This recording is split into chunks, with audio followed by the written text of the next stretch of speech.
Hello everyone, welcome back. It's the last weekend of April 2022. I've got some scions here, apple scions on the right and plum scions on the left. So I thought I would go out to the orchard and do some grafting. It's a beautiful day. End of April, early May is good time to graft where we are in Western New York, Zone 5. You want your trees to be woken up for apples anyway. So you want the sap to be flowing so that your scions don't dry out. The first step is just kind of clean up the branch, kind of get it ready. This is essentially what it's going to look like a year from now. This is one I did last year. This is Black Oxford, so everything that grows from the graft point out, of course, will be Black Oxford. Everything left behind is golden russet still. So the rest of the tree is still golden russet, but this, as it branches out and the branches make branches, will all be Black Oxford. So I'm doing a cleft graft, and a cleft graft, you basically you want to take the stub and you want to split it very, very carefully. This isn't as close to my fingers as it looks, but there's also nobody filming this. This is on a tripod, so I'm trying to kind of maximize being able to show this and also actually perform the procedure. So that's the cleft. You just basically cut the branch, or the stub, excuse me, sort of in half. And horizontal is better than vertical. They tend to work better, at least for me. I don't know why. It doesn't seem like it should make a difference. This is a scion. Scion is just the variety. It's wood from another variety of tree that you want to add, another apple. This is razor russet is the variety I'm adding. So cut it in half, or until you have just a few buds. You don't want a super long scion, because if you put a long scion on there, it could dry out before it has a chance to fuse with the existing tree. So the next step is to kind of make sloping cuts, and you're just going to slide these in on the very edge of the branch. You don't want to put them in the middle, because you need the cambium, which is the part just below the bark of the scion and the rootstock, or the tree in this case, to match up. Because that's what's going to happen. When the cambium layers of the scion and the rootstock match up, they'll fuse together, and then the scion will start to grow, and it will draw nutrients from the tree, and it becomes part of the tree. So you push that in there tight. Tight is the name of the game here. You need tight contact. So push it in. This should be tough and kind of squeeze right in there. And what I like to do is just sort of angle them outward a touch. What that does is it almost ensures that the cambium of the scion and the cambium of the rootstock will meet somewhere, because again, it's the layer right under the bark of the scion and the bark of the tree. So when you do a cleft graft, you want to do two, and so I'm going to do another one. Same variety, so it's just the other part of the scion for the razor russet, and that's so you don't have a big hole there. Plus, it gives you two chances for the graft to take. So listen as I push this in. Tight is the name of the game. So you'll hear as I push this in, it kind of squeaks. Or creaks, I guess, is the better word. That tells you it's tight. And then I sort of angle it outwards.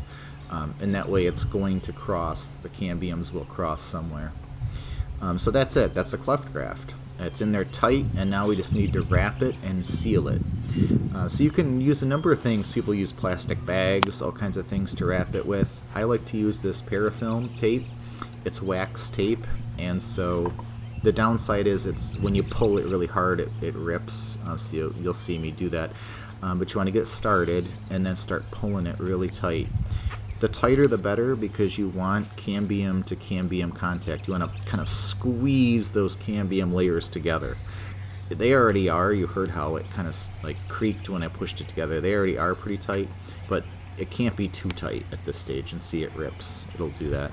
So you kind of have to, and it'll also want to fold over on itself too. Again, I told you this is not a master class of grafting, but it shows that a beginner can have some luck.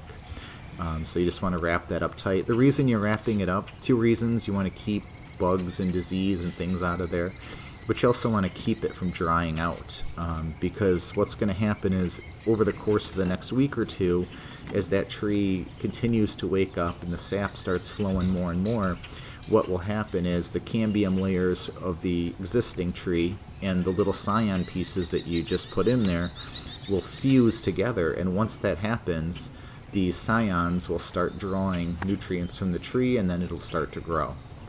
But if that fusing of the cambium layers doesn't happen before the scion dries out, it'll die in it, and it won't take. So now we want to paint it, and this is an asphalt-based pruning sealer from Bonide. Tree coat works really well too. It's the same kind of idea. This stuff's really, really messy, by the way. Don't get it on yourself or your clothes. It is tar-based, so it's asphalt-based, so it is really, really messy. But what that does is just seal it up tight to keep all the moisture in and keep what you don't want getting in there out. What's nice about the wax too is the tree will push it off, so you don't have to worry about girdling it. So it'll eventually just fall off in the sun. And this is razor russet, so I just use these aluminum tags. Put the year on them too, because when you have a multi-grafted tree, it's nice to know a few years down the road, wait, what year did I graft that? Starting off, it's no big deal, but once you get going. So there's razor russet right there, which is a really good apple. If you've never had razor russet, it's kind of like Hudson's Golden Gem meets Golden Russet. Here's a graft I did last year, the same type, cleft graft. This is phenolate gris right here. You can see how it fuses together and pushes off the wax paper, or the wax tape, and the pruning sealer. That's what's nice. You don't, if you use plastic bags, you have to take them off yourself or they'll girdle the tree as it gets fatter. So there's where it kind of grew, and then here's all the growth just from last year. Phenolate gris is a really good apple, good French apple. So really nice. Eventually what you do is just cut one of the two out. You know, you keep the strongest one and cut the other one out once you know that you've got a good one. This is Black Oxford, another cleft graft. I like cleft grafting. It's one of the easiest types, but there are other types which I'll show you. This is Winter Banana I did last year. This was a whip and tongue.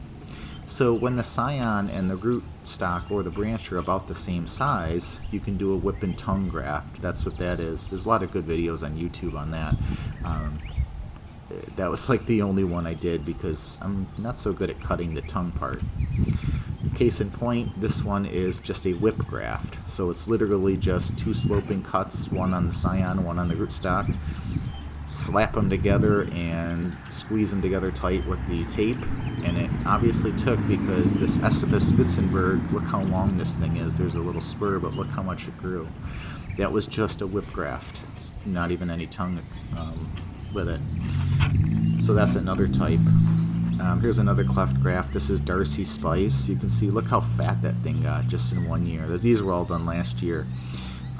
But look how much growth this thing had. It's like 3 feet, almost 4 feet of growth. And that's the other thing too, is you'll find cultivars that work really well in your area. Darcy Spice seems to, I've got it in 2 trees and it's doing well on both of them. Just grows like crazy. So thank you for watching. Hopefully this gives you a few tips. As I mentioned, if you're just starting off, definitely give it a try. It's not difficult, and you'll have some pretty good success.